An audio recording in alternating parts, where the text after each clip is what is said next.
오늘의 정치권 이슈 살펴보겠습니다. 김성회 전 더불어민주당 선대위 대변인, 이종훈 정치평론가 두 분과 함께하겠습니다. 어서 오시죠. 어서 오세요. 안녕하세요. 오늘 가장 큰 정치 이벤트입니다. 문재인 대통령과 윤석열 대통령 당선인 잠시 뒤인 오후 6시 청와대 상춘제에서 회동을 합니다. 당선 이후에 19일 만에 그동안에 마치 핑퐁 게임처럼 오가는 말들 그리고 이 밀고 당기는 신경전이 사실 거셌습니다. 그러다가 갑작스럽게 이렇게 성사된 배경을 놓고 여러 해석들이 나오고 있는데 두 분께도 차례로 그 배경 가장 결정적인 거 어떤 걸로 보시는지 궁금합니다. 네, 가장 결정적인 거는 뭐 그야말로 이제 초읽기에 몰린 거죠. 그러니까 사실은 지금 이제 역대 최장 기간 만에 지금 만나는 거 아닙니까? 그 사이에 이제 갈등도 많았고 그 바람에 국민들이 굉장히 불안하게 지금 바라보고 있단 말이에요. 그러니까 정권 교체기에는 역시 뭐 안보 불안을 비롯해서 여러 가지 변수들이 이제 제대로 과연 관리가 될까 하는 거에 대한 그런 국민적 우려가 있는 건데 이 신구 권력 간의 이런 갈등까지 있다라고 한다면 과연 인수인계가 제대로 이루어지겠는가? 그러면 새 정부가 초기에 정상적으로 운영이 과연 가능할까? 이런 거에 대한 이제 걱정들이 앞설 수밖에 없는 거죠. 그래서 그렇게 해서 이제 결국 그 비난 여론이 일기 시작하면 윤 당선인에게도 상당수 이제 부담이 가지만 문재인 대통령에게도 부담이 가는 건 또 마찬가지입니다. 그래서 아마 더 이상 미룰 수 없다. 그래서 일단은 만나자. 이런 쪽으로 결론이 좀 났을 가능성이 좀 크지 않나 이렇게 생각합니다. 예, 김성회 대변인 어떻게 생각하세요? 좀 엉뚱한 비유긴 한데 소문난 잔치에 먹을 것 없다라는 속담이 생각이 나는데요. 그러니까 지금까지 막 잔치를 잔뜩 벌여서 엄청난 걸 합의해야 될 것처럼 양쪽이 만들어가는 과정에서 저는 문제가 있었다고 봅니다. 예. 그러던 중간에 북한이 지금 ICBM 발사를 하는 등 새로운 좀 안보에서의 위기가 찾아왔고요. 여기서 문재인 대통령 주변 분들 물리시고 그냥 만납시다라고 얘기하고 또 윤석열 당선자도 같은 입장에서 그냥 만나서 얘기를 하고 꼭 무슨 의제를 정해야 되는 건 아니지 않느냐는 말씀들이 오고 간 상태였기 때문에 저는 오히려 부담 없이 진행을 하게 됐다라고 생각하고요. 사실 뭐 두 분이 만나서 무슨 말씀하신지는 저희가 정확히 알 수는 없지만 제 생각에는 무슨 합의를 하고 예를 들면 뭐 구체적인 뭐 1, 2, 3, 4에 합의안을 내오기보다는 좀 전반적인 상황에서 국정에 대한 이야기들을 나누시는 시간을 길게 가지시지 않을까. 그런 좀 사실 이제 합의할 내용이 좀 없어지면서 차라리 이 만남이 성사가 된 것이 아닐까 좀 그렇게 조심스럽게 짐작을 해보겠습니다. 어리석은 질문이 될 수도 있는데 이렇게 최장기간 만남이 이루어지지 않게 되면 누가 더 초조하게 됩니까? 저는 당선자가 더 초조할 거라고 봅니다. 지금 뭐 최근 나온 여론조사 결과에서도 문재인 대통령의 국정 운영 지지도와 또 이제 윤석열 당선자 것이 비교가 되고 있지 않습니까? 이런 상황에서 어쨌든 새롭게 시작하는 입장이고 통합정부를 구성해야 된다라고 하는데 그 주변에 계신 뭐 권성동 의원이라든지 이런 분들이 자꾸 조건을 달면서 좀 당선자께서 좀 어려운 상황에 처했다라고 보는데요. 예. 또 이렇게 돌파해가는 맛이 윤석열 당선자의 장점이라고 보기 때문에 만남 자체는 만찬은 잘 무난하게 이루어지지 않을까 싶습니다. 김성회 대변인은 소문난 잔치에 먹을 것이 없을 것 같다라고 예측을 하셨는데 과연 어떤 의제를 어떤 얘기를 하게 될지 관심이 큽니다. 오늘 오전에 있었던 윤석열 당선인의 목소리 직접 듣고 오겠습니다.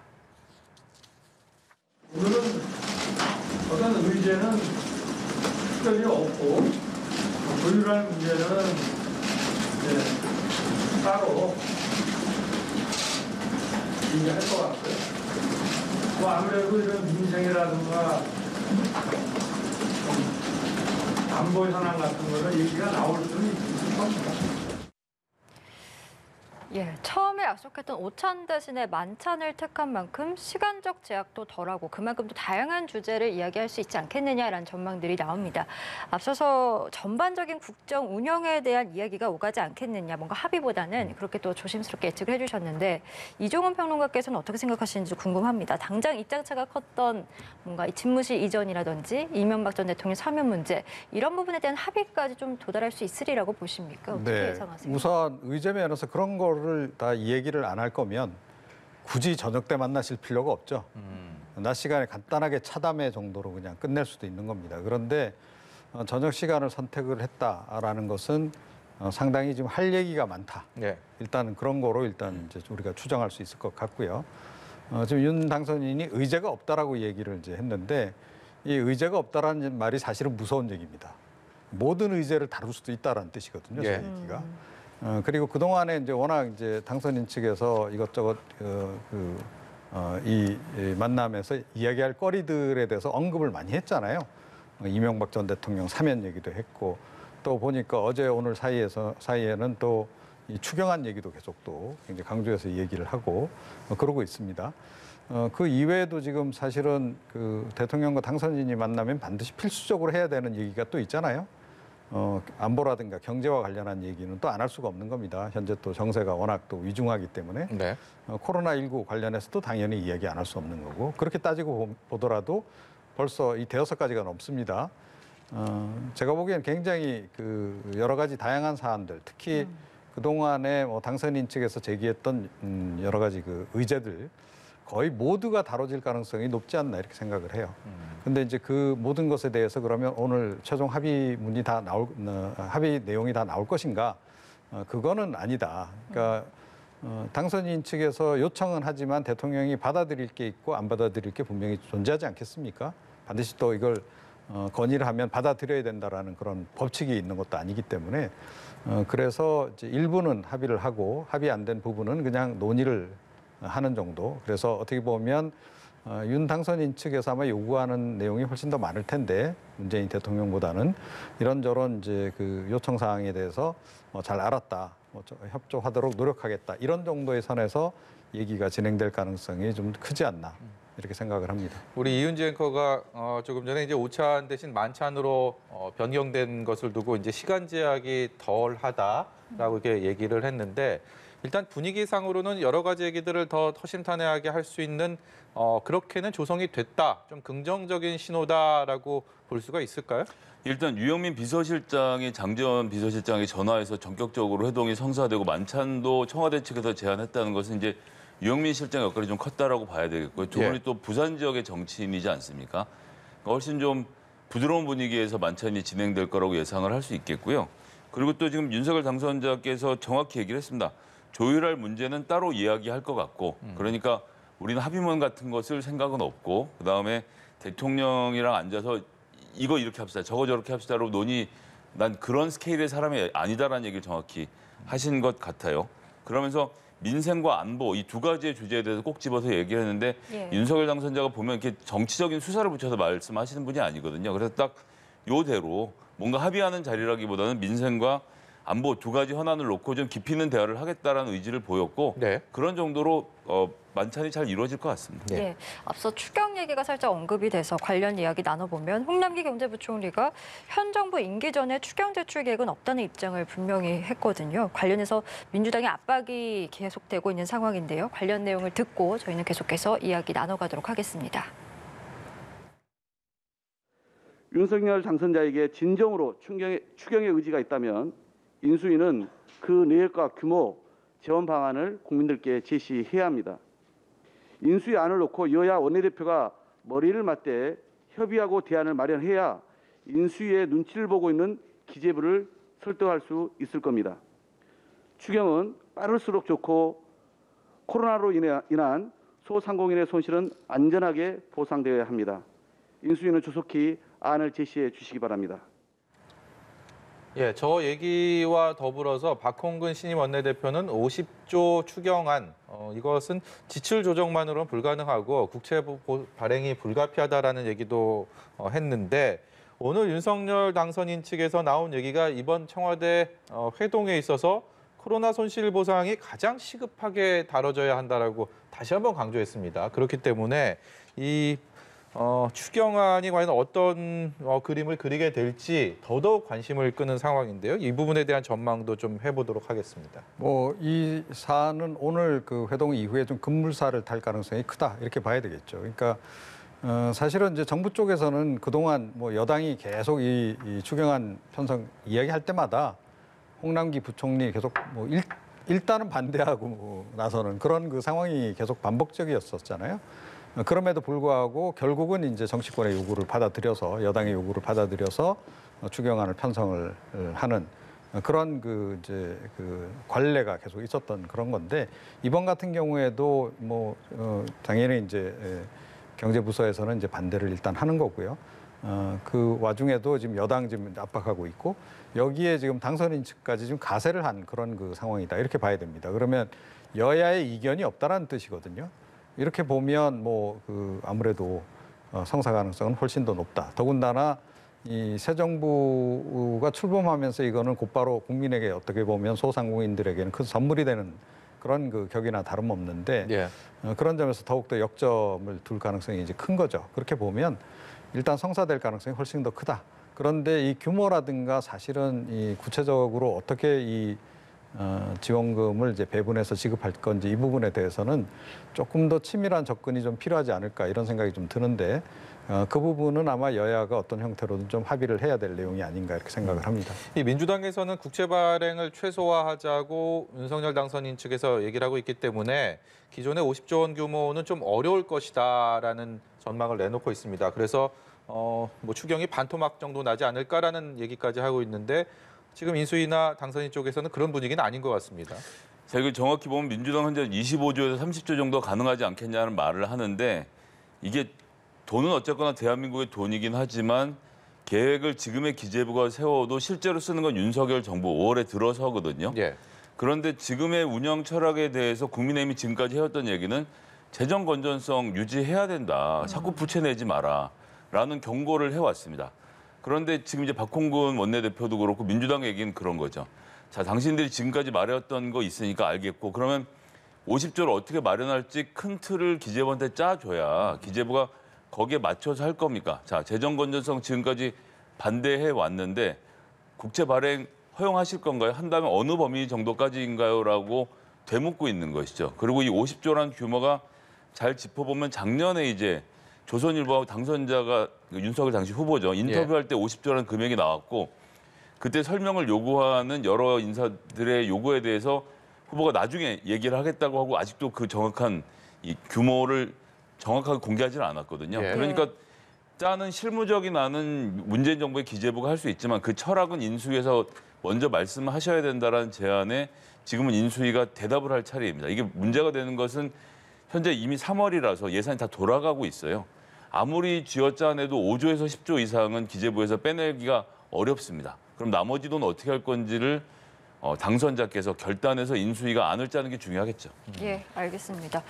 그리고 인수위에서 곧 총리 임명과 관련해서도 초안을 내놓을 것으로 지금 보입니다. 특히 어제 이제 총리 후보자 검증 작업이 막 시작된 단계다 이렇게 밝혔는데 전례를 보면 총리 임명까지 지명까지 한 달 반 정도의 시간이 걸리기 때문에 글쎄요 지금 거론되고 있는 인물들 뭐 한덕수 전 국무총리, 박용만 전 두산회장 그 외에 캠프 내에 있었던 박주선, 김한길, 김병준 등 여러 인물들이 지금 거론이 되고 있거든요. 좀 어떻게 예상을 하시는지요? 아직은 좀 갈피 잡기가 좀 어려운 상황이 아닌가 이렇게 좀 생각이 들어요. 그러니까 인수위 측도 아마 모든 가능성을 놓고 일단은 이제 검증 작업에 좀 들어간 상태가 아닌가.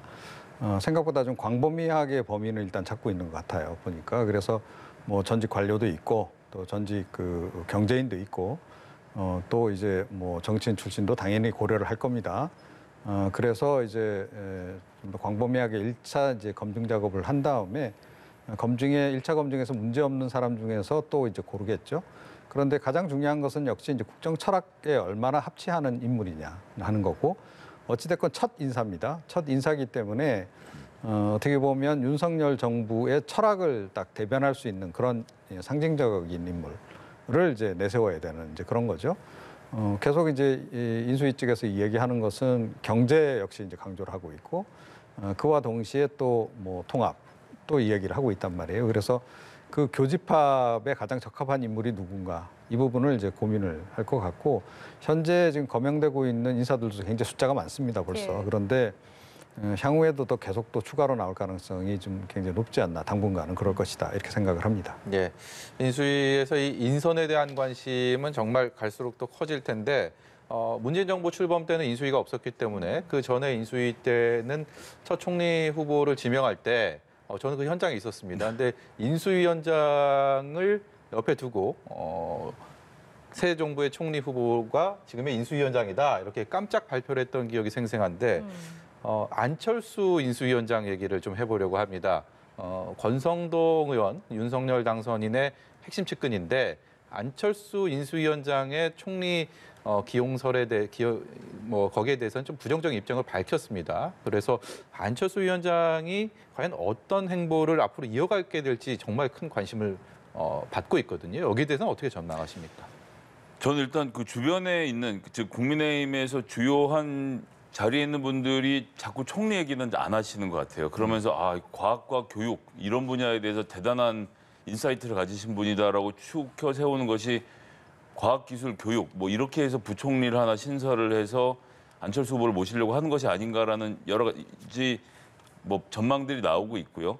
지금 자리를 놓고 봤을 때도 안철수 위원장이 집중을 해서 뭔가 성과를 낸다고 한다면 교육 분야와 과학기술 분야에 있어서 본인이 확실히 그 주도권을 쥐고 나가는 그림 이렇게 생각했을 때는 이것이 안철수 위원장에게도 아주 나쁜 그림은 아니라고 생각을 합니다. 네. 총리가 될 경우에는 사실은 본인이 총리가 되는 것보다 본인 주변의 사람들 얼마나 같이 끌고 가서 내각을 짜는가, 본인의 추천으로 내각을 구성하는가의 문제로 놓고 봤을 때 그런 점에서 국민의당의 인재풀이나 안철수 위원장과의 교류의 풀로 봤을 때는 총리 자리까지 가실까? 본인의 의사도 아주 거기에 딱 굳혀 있는 상태는 아니라고 봐야 된다고 보고요. 그렇게 생각하면 또 다른 이유는 권성동 의원이 이런 얘기를 했으면 안철수 위원장 본인이나 측근 측에서 저는 그 당시에 바로 반격이 있었어야 된다고 보는데 약간 조용했던 것도 좀 의아한 대목이긴 합니다.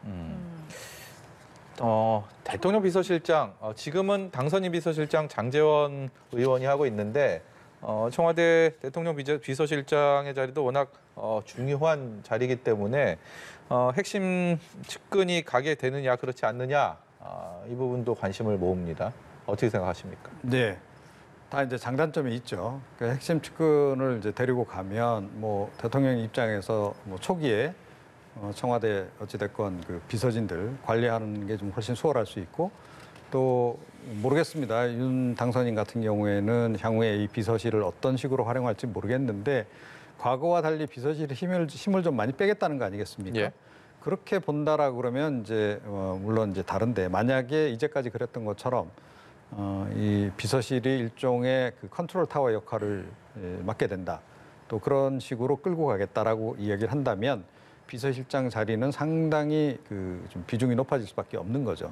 그거에 따라서 이제 결국 선택을 해야 된다라고 보는 건데 단순히 이제 초기 관리 차원에서 생각한다면 측근이 가는 게 맞고요. 예. 그렇지 않고 이 전반적으로 이제 국정관리의 컨트롤 타워 역할을까지도 어느 정도 하는 쪽으로 이렇게 고려를 한다라고 전제한다면 사실은 뭐 장제원 의원도 뭐 나름 장단점이 있는 그런 정치인이긴 합니다만 경력이 그렇게 많은 편은 아니거든요. 예. 그래서 조금 더 그 경력이 있는 또 중량급의 그런 인사를 좀 기용을 해야 될 가능성이 있다 이렇게 생각을 합니다. 네. 이런 가운데 인수위 내일 이제 법무부 업무 보고를 받기로 했습니다. 박범계 법무부 장관이 윤 당선인 공약에 공개적으로 반대 입장을 표명하면서 한 차례 미뤄졌었는데 법무부가 기존 입장을 바꿀 가능성이 글쎄요 높지 않은 만큼 과연 업무 보고 과정이 순탄할 것인가 좀 비관적인 전망이 더 많은 것 같습니다. 어떻게 좀 예상을 하세요? 근데 저는 이것은 사실은 잘 이해가 안 되는 대목이 인수위에다가 장관이 와서 보고를 하면 보고 내용을 듣고 무시하면 되거든요. 그렇게 생각하시는군요. 그런데 수사지휘권은 폐지가 돼야 합니다라는 입장을 내면 되는 문제인데 그리고 박범계 장관이 윤석열 당선자의 사람도 아니지 않습니까? 여기에서 어떤 인수 보고서를 만들어 온다고 하더라도 그냥 현재 법무부의 현황을 보고 받으면 되는 것이고 거기서 인수위가 걸러 들으면 되는 문제이기 때문에 이게 뭐 충돌할 문제가 아니라고 봅니다. 오히려 지난번에 그냥 자존심의 싸움이었다고 생각하고요. 예, 박범계 장관 하실 말씀하시고 저희는 고려하지 않겠습니다 정도로 스탠스를 하고 전 넘어가실 수 있는 문제라고 생각하기 때문에 이거 자체가 더 충돌을 일으키지는 않을 것 같습니다. 박범계 장관과 윤석열 당선인, 뭐 검찰총장과 법무부 장관으로서의 두 사람 사이에 어떤 관계가 있었고 오간 말들이 있었고 여러 가지 상황들이 있었기 때문에 그런 부분들이 조금 더 관심을 끌고 과연 이 상황이 바뀐 지금 입장에서 또 어떤 얘기가 오갈지에 대한 관심을 끄는 것 같습니다. 예, 아무래도 그런 대화 정도를 나누면서 하겠는데 이게 뭐 윤석열 당선자가 직접 들으면서 서로 공박을 하는 자리도 아니고요. 예. 그냥 일개 부처의 업무 보고를 받고 넘어가는 좀 대범한 자세를 인수위가 보이면 될 거라고 봅니다. 예. 이번에 민주당 얘기 좀 해보겠습니다. 민주당은 이제 대선 패배 이후에 휘청거리다가 지도부에 대한 인선이 다 마무리가 됐습니다. 이제 선장이 정해진 만큼 지방선거까지 그 이후로 어떻게 항해를 하느냐 이것이 관건인데 우선은 지방선거 때 지금 뭐 원내 지도부를 놓고서요, 뭐 개파 얘기가 나오고 있습니다. 민주당에서는 특별한 개파는 없다라고 얘기는 하고 있지만 자연스럽게 박홍근 신임 원내대표가 이재명 후보의 비서실장을 맡았기 때문에 친 이재명계가 다시 수면 위로 게다가 이재명 전 후보가 좀 더 빨리 정치 활동을 재개하는 거 아니냐라는 호사가들의 관측들이 나오고 있습니다. 일단 그 박홍근 의원이 친 이재명계냐 이렇게 물어보면 밖에서 보시면 그럴 수 있습니다만 박홍근 의원의 10년 정치 경력에서 이재명 후보 호흡을 맞춘 건 뭐 한 6개월 정도 되는 것 같습니다. 친 이재명계로 분류하기 쉽지 않고요. 네. 그리고 이제 시민사회 운동을 오래 해왔던 오히려 이제 친 박원순계라고 하면 뭐 그렇게 이야기할 수 있는 분이기 때문에 이번에 원내 대변인 임명도 오영환 의원 같은 경우 이낙연계 또 이수진 의원 같은 경우 이재명계로 구분할 수 있는 분들이시고요. 고민정, 진성준 의원 이런 분들도 원내 부대표로 중요한 자리를 임명을 하셨는데 이분들 이재명계라고 볼 수 없거든요. 예. 그래서 저는 두루두루 인재를 널리 쓰고 있는 중이라서 친 이재명계가 집중하고 있는 혹은 모이고 있는 그림으로까지 비화해서 이야기할 필요는 없다는 정도. 김영진 의원은 사무총장으로 다시 연임됐습니다만 예. 뭐 이분 같은 경우는 워낙 이런 일을 잘 해오시던 분이었기 때문에 그런 정도 자리를 내서 개파 간에 잘 안배를 맞춰서 가는 중이기 때문에 오히려 거대 야당으로서 국민의힘과 어떤 협상을 벌일지 이제 능력을 놓고 보는 것이 이렇게 됐으니까 친 이재명계가 약진할 것이다라고 보기에는 제가 보기엔 좀 과도한 해석일 것 같습니다. 이종훈 평론가께서는 새 부대 새 수를 담고 있는 지금 민주당의 모습 어떻게 평가하십니까? 네. 그러니까 사실 뭐 이재명 그 전 지사 같은 경우에 당내 조직 기반이 확고한 분이 아니잖아요. 그래서 사실은 차기 대선을 생각한다 그러면 차기 대선도 어차피 당내 경선을 치러야 되는 것이고 지금부터 당내에 친명계를 많이 지금 만들어가야 되는 그런 그 상황이다. 그런 상황에서 이번에 이제 원내대표에 어찌됐건 이재명 그 전 지사와 가까운 인물이 됐다라고 하는 것은 여러 가지 의미가 좀 있다라고 저는 생각을 하고요. 제가 보기에는 결국은 지금 민주당이 이재명과 함께 가는 길을 지금 택한 게 아닌가 이렇게 좀 선택의 관점에서 그렇게 좀 생각을 하고요. 이재명 그 전 지사가 후보 시절에 사실 계속 강조했던 게 있죠. 이재명의 민주당. 그래서 이재명의 민주당은 이제 과거 민주당하고 다를 것이다라는 얘기를 계속했습니다. 그 연장선에서 이제 그 86세대 운동권 세대의 용태론도 나왔던 것이고 그렇게 예. 본다면 이번 지방선거를 계기로 해서 당 내에서 본격적으로 세대 교체 바람이 불 가능성이 크고 새로운 세대로 부상하는 그 인물군을 장악하는 쪽은 역시 이재명 쪽이 될 가능성이 좀 큰 게 아닌가. 이게 지금 당내 전반적인 흐름을 보게 되면 그러니까 어찌됐건 지난 대선에서 이재명 후보가 상당한 득표력을 보였기 때문에 그 득표력을 이번 지방선거에도 활용하자. 또 향후에 있을 뭐 총선이라든가 이런 쪽까지 연장해서 이거를 좀 활용하려고 하는 그 의지가 더 강한 게 아닌가 싶어요. 그래서 결국은 그렇게 지금 흘러가는 그런 그 흐름이다 이렇게 좀 생각을 합니다. 예. 그래서 이제 6월 지방선거에서 오세훈 서울시장의 대항마로 지금 거론되는 인물들이 민주당 내에서 송영길 전 대표, 뭐 김동연 새로운 물결 대표 등이 이제 거론이 되고 있습니다. 민주당 입장으로서는 선거 교체, 이제 정권 교체 한 달 뒤에 치러지는 선거인 만큼 사실상 시기상으로도 그렇고 상황적으로 그렇게 넉넉지 않은 상황인 거는 확실한데 그만큼 중량감이 있는 인사들이 좀 나와야 된다라는 이야기들이 당내 안팎에서 있는 것 같습니다. 일단 이번 주 안에 모든 게 정해져야 됩니다. 이사를 하셔야 되거든요. 선거에 60일 전까지는 해당 지역에 거주하고 있어야 되기 때문에 뭐 제가 알기로는 4월 2일, 예. 3일 정도까지는 반드시 이사를 와야 되는 상황이라 송영길 전 대표가 출마를 한다고 하면 확 티가 나는 상태가 될 것으로 보고요. 김동연 대표 같은 경우는 글쎄 지금 흐름으로 놓고 보면 오히려 경기지사를 도전하실 가능성이 더 높아 보이는 예. 상태입니다. 즉 오세훈이라는 인물이 실질적으로 서울시를 장악하고 있고 잘하고 있는 모습을 보이는데 거기에 대해서 민주당에서 부동산 문제라든지 도시 문제, 이 문제에 대해서 정확한 답을 갖고 있는 분이 출마를 해서 대항마로 맞서야 되는 지금 그림이 그려져야 되는 상황에서 송영길 대표가 이 누구나 집 등을 포함해서 본인의 뭐 기본적인 경제 좀 전략이 있기 때문에 유리한 고지가 있는 것은 사실인데요. 직전 선거를 졌던 당대표가 바로 지금 다시 선거에 나오는 것에 대한 부담감 이런 것들 때문에 오히려 좀 생뚱맞을 수 있지만 송영길 대표는 저는 그것과 동시에 부산에 대한 가능성도 좀 염두에 놓고 보아야 되는 상황인데 지금으로서는 본인도 못 정했을 것 같습니다. 예, 서울시장과 경기지사, 지방선거의 여러 자리들 중에서 가장 치열하게 예상이 되고 게다가 관심을 많이 모으고 있는데 이종훈 평론가께서는 조심스럽게 지금 하마평이 오가는 인사들 쭉 둘러봤을 때 이 어느 쪽에 좀 우세를 점치고 계신지 조심스럽게 말씀 부탁드리도록 하겠습니다. 현재까지 인물군, 그러니까 민주당에서 거론되고 있는 인물군, 송영길 대표까지 포함해서 제가 보기에는 오세훈 현 시장을 압도하기는 좀 쉽지 않을 것이다 이런 생각이 좀 들고요. 좀 획기적인 발상으로 전환을 좀 접근을 해야 될 거다라고 좀 봐요.